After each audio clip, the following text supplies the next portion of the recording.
शरीरधारी जीव बिना कर्म किए एक क्षण भी नहीं रह सकता।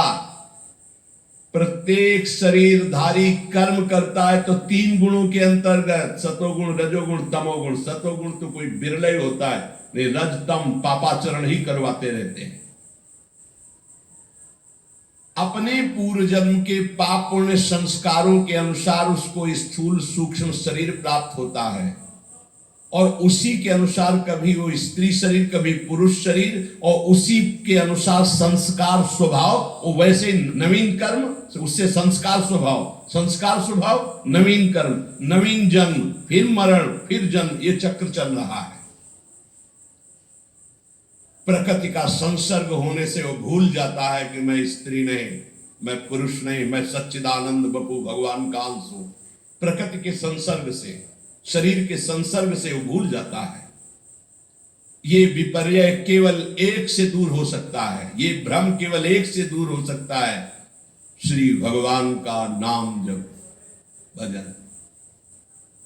हे देव सिद्धो, आप जानते हैं कि अजामिल पहले बड़ा शास्त्रज्ञ था, व्रतधारी था, सदाचारी था, विनयी था, जितेंद्री था, सत्य पे चलने वाला था और पवित्र भी था। इसने गुरुजनों की भी सेवा की, अग्नि की उपासना की है, पर एक गंदा आचरण देख करके अपने को संभाल न पाया और भ्रष्ट हो गया।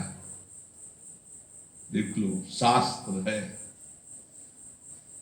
एक दिन ये पिता की आज्ञा से वन में फल फूल समिधा लेने गया, और लौटते समय एक कामी पुरुष के द्वारा होते हुए वैश्या से सहवास का दर्शन करके काम से युक्त हो गया। बस ये अपनी इंद्रियों को संभाल ना पाया और उसी नीचता में जाके फंस गया। यद्यपि इसने बहुत धैर्य धारण करने की कोशिश की, पर भ्रष्ट हो गया। काम पिशाच ने वैश्या को निमित्त बनाकर इस धर्मात्मा को भ्रष्ट कर दिया।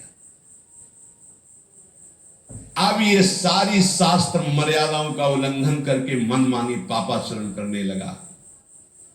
वैश्या का संग, वैश्या का चिंतन, वैश्या का सहवास पूर्ण भ्रष्ट मलिन हो गया। ये वैश्या को प्रसन्न करने के लिए सुंदर सुंदर वस्त्र आभूषण कैसे दे, तो चोरी करने लगा, हिंसा करने लगा। स्वच्छंद चारणी वैश्या इसको तिरछी चितवन से अधीन कर लिया। अब इसको यही पता नहीं चला कि मैं पाप कर्म से इसका भरण पोषण कर रहा हूं। अन्याय से, घोर हिंसा से, चोरी से वो छीन छीन कर धन लाता और उस वैश्या को देता।